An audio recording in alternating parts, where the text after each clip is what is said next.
Hello and welcome to the transcription explanation of this design. It was done using Loren Sherman's fan-made Gallifreyan script, which uses a combination of dots and lines on these 4 different stems to make our consonants.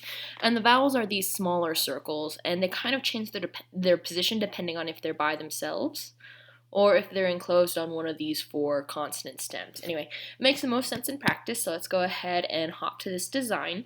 So the first 2 rings you see, this thin one and this thick one, are just the sentence circle, and what they do is they contain the sentence, and it's where you put punctuation if there were any punctuation in this design, but there isn't. Anyway, you read Sherman's version of Gallifreyan bottom counterclockwise, and that includes sentence structure and word structure. So this is the first word, second word, third word, and similarly on this first word chunk, here's the first consonant chunk, vowel, consonant, consonant. Anyway, so let's go ahead and look at these consonants. So here's the first one at the bottom. It is this omega shape with 3 dots, so that is a D. Continuing around, here's the next thing we hit. It is a small circle, so it's a vowel, and it's located outside the line of the word circle, so it's an A. And here we have another set of consonants, and it's a double line, so it's a double letter, and it's another D, just like this D. Now these dots can be whatever size, inside, outside, whatever. This just happens to be kind of symmetrical looking with a big, medium, small dot.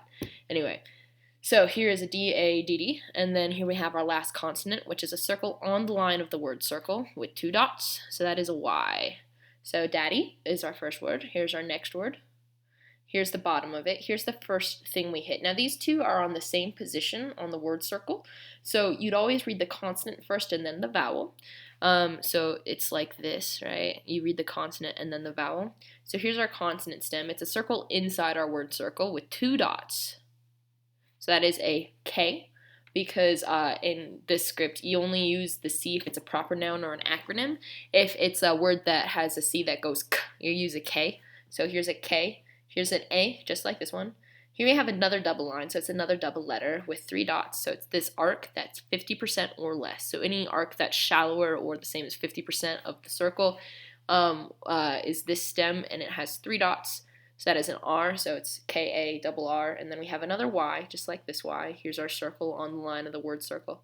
Oh, and these double lines making double letters, it's the same letter if the lines are the same thickness, otherwise you'd read the thin one and then the thick one. Anyway, but this is the same thickness, these are the same thickness. Anyway, continuing around, here's our last word. Here's the bottom of our word circle. And there's 2 dots closest here. Yeah, this dot is kind of near it, but it is actually touching this circle, so you know it has to go with this one instead of anything else. Anyway, so here is another Y. It's on the line of the word circle, and we have an O on it. And a stylistic thing I do with my consonants, with my vowels, is I erase the line that would pass through the middle of them, just to kind of make the design look a little bit better, in my opinion. Anyway, so it is done like this. So here's the O on the line of the stem. Here's the O here on the Y. And then we have our U. It's another little circle with a line radiating outwards. Is this line sloppy? No, it's just glitching out.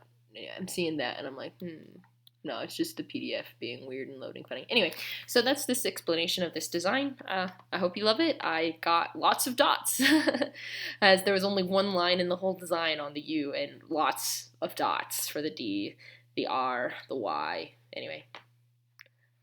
Bye.